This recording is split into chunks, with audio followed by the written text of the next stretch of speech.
students and welcome you in our LBS online class. Children, now we are learning our chapter number 1, things around us. In previous video we have seen the topic of similarities between living and non-living things. So today we are going to see our next topic in this chapter, and today our topic is natural and man-made things.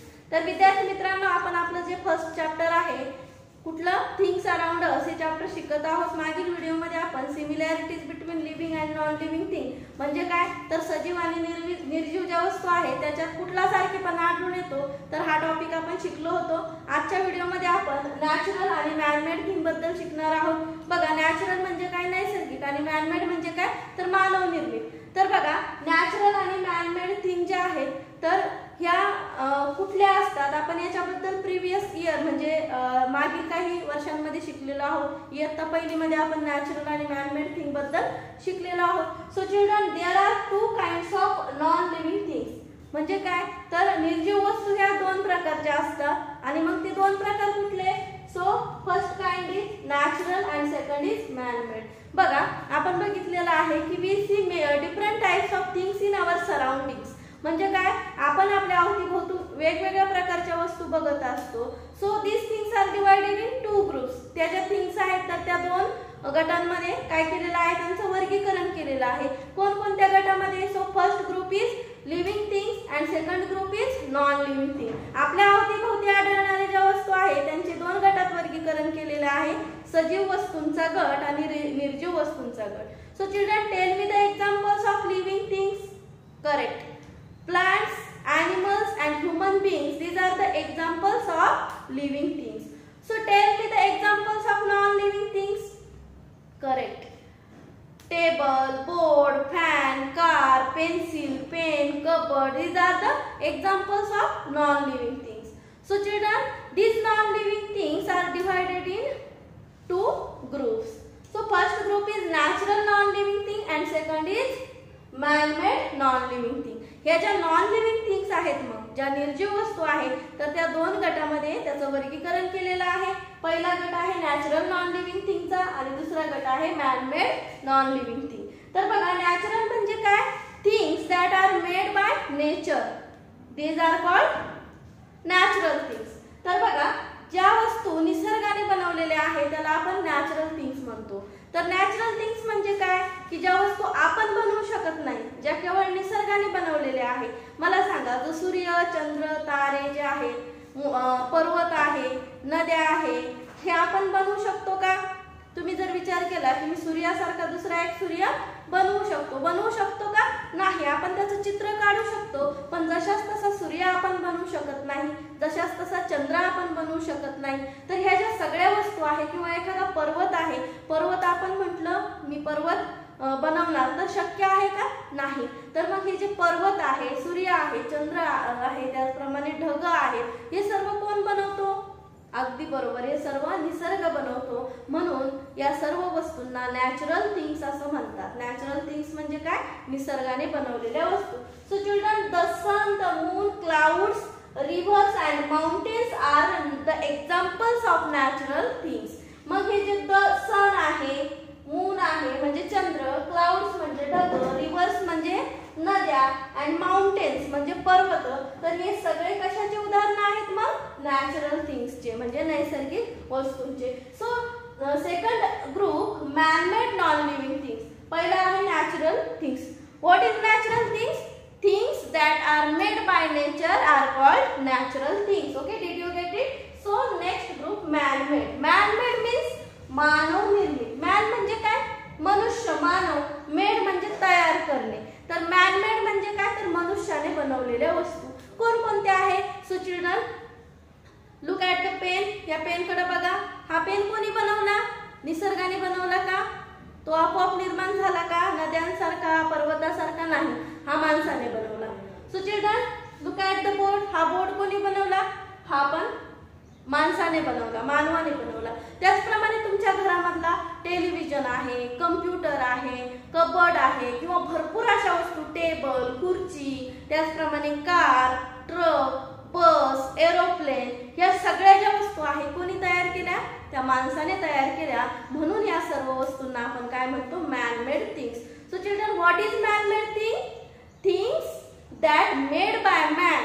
Okay, things that made by man are called man-made things. So examples of man-made things are chairs, tables, computers, etc. Okay, did you get it? So children, here is a quick recall. First question is identify the following things as living. Living L, non-living L and or dead D. म्हणजे या ठिकाणी तुम्हाला प्रश्न असा दिलेला आहे की खालील ज्या वस्तू आहेत त्या लिव्हिंग आहेत, नॉन लिव्हिंग आहेत की डेड थिंग आहे हे तुम्हाला आयडेंटिफाय करायचं आहे, म्हणजे ओळखायचं आहे. जर ती वस्तू लिव्हिंग असेल तर त्याच्या समोर L लिहायचं आहे, नॉन लिव्हिंग असेल ती वस्तू तर समोर N लिहायचं आहे आणि जर ती डेड थिंग असेल तर त्याच्या समोर तुम्हाला D लिहायचं आहे. D means dead thing. Okay, so first thing is silk. So children, we get silk from silkworm.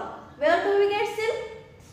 We get silk from silkworm. आपल्याला जे सिल्क आहे, सिल्क म्हणजे काय तर रेशीम. हे कोणापासून भेटत असतं? जर जे रेशमी किडे असतात त्यांच्यापासून. सिल्कवर्म म्हणजे काय तर रेशीम किडा ज्याला म्हणतो आपण. तर तो जो रेशीम किडा आहे, रेशीम किड्यापासून आपल्याला सिल्क भेटत असतं. तर तो सिल्कवर्म काय आहे? लिव्हिंग थिंग आहे. पण त्याच्यापासून भेटणारं जे सिल्क आहे तर ते काय आहे मग? तर ती डेड थिंग आहे. म्हणून सिल्क ही डेड थिंग आहे, त्यामुळे समोर डी लिहायचं आहे. Second thing is a sand. Okay, sand म्हणजे काय? वाळू. So children, sand is a natural non living thing. जी वाळू आहे तर ती काय आहे? नॅचरल नॉन लिव्हिंग थिंग आहे. त्यामुळे आपल्याला या ठिकाणी काय लिहायचं? N means non living thing. Okay, then next germinated seed. Germinated seed. तर जर्मिनेटेड सीड हे काय आहे? तर जर्मिनेटेड सीड हे लिव्हिंग थिंग आहे. Okay, then next wood. आपण बघितलं होतं ज्यावेळेस आपण जे लिव्हिंग थिंग्सचे जे फीचर्स बघत होतो, कॅरेक्टरिस्टिक बघत होतो, त्यामध्ये आपण बघितलं होतं की ज्यावेळेस ते लाकूड झाडासोबत असतं त्यावेळेस ते लिव्हिंग थिंग असतं. पण आपण झाडापासून तोडल्याच्या नंतर ज्यावेळेस ते लाकूड मिळवतो तर ते डेड थिंग मध्ये काय होत असतं? कन्वर्ट होत असतं. तर वूड हे काय आहे? डेड थिंग आहे. नेक्स्ट स्पायडर, कोळी. तर स्पायडर काय आहे? किडा तुम्ही पाहिला असेल. स्पायडर काय करतो? वेब बनवतो. Spider make a web. आपल्याला माहिती आहे. तर तो स्पायडर हा जो इन्सेक्ट आहे, किडा आहे, तर ते काय आहे? लिव्हिंग थिंग आहे, म्हणून समोर L लिहायचं आहे. Next is rubber. So children, we get rubber from tree. Rubber tree. Okay, तर ते जे रबरचं जे झाड असतं त्याच्यापासून आपण रबर मिळवतो. तर हे जे रबर आहे तर ते मिळवल्याच्या नंतर ते काय होत असतं? लाकडासारखं ते डेड थिंग मध्ये कन्वर्ट होत असतं, म्हणून रबर ही काय आहे? डेड थिंग आहे, म्हणून समोर डी लिहायचं आहे. Okay, second question, which structure is used by the following organisms to breathe. खालील जे जीव दिलेले आहेत आपल्याला तर ते श्वसनासाठी कुठलं स्ट्रक्चर यूज करतात किंवा कुठला ऑर्गन ते यूज करतात ते आपल्याला या ठिकाणी आन्सर लिहायचं आहे. So children, first organism is frogs. Okay, so children, frogs breathe through both skin and lungs. So which organ use frogs to breathe? Correct.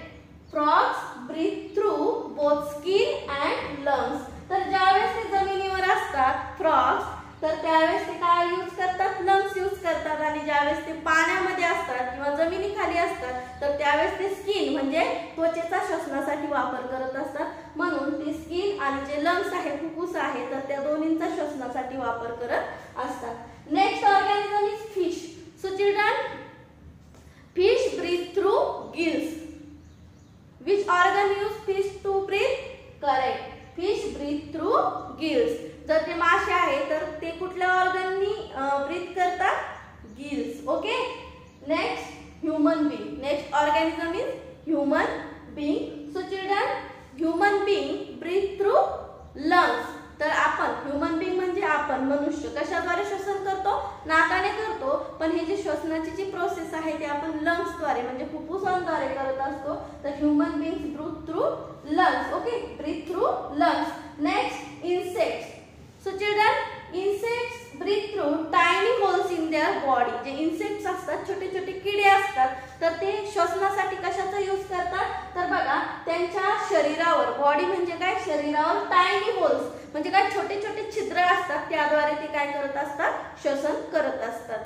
Insects breathe through tiny holes in their body. Okay, then next organism is plants.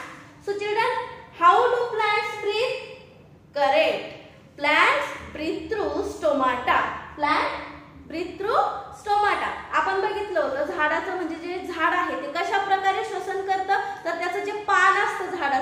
असतं त्याच्या एकदम lower surface मध्ये म्हणजे खालच्या पृष्ठभागावर छोटे छोटे काय असतात, छिद्र असतात, त्याला आपण स्टोमाटा म्हणतो आणि त्या स्टोमाटाद्वारे ते काय करत असतं, श्वसन करत असतं. So plants breathe through stomata.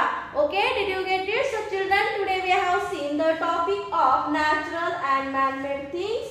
Okay, in this topic we have seen there are two kinds of non-living things.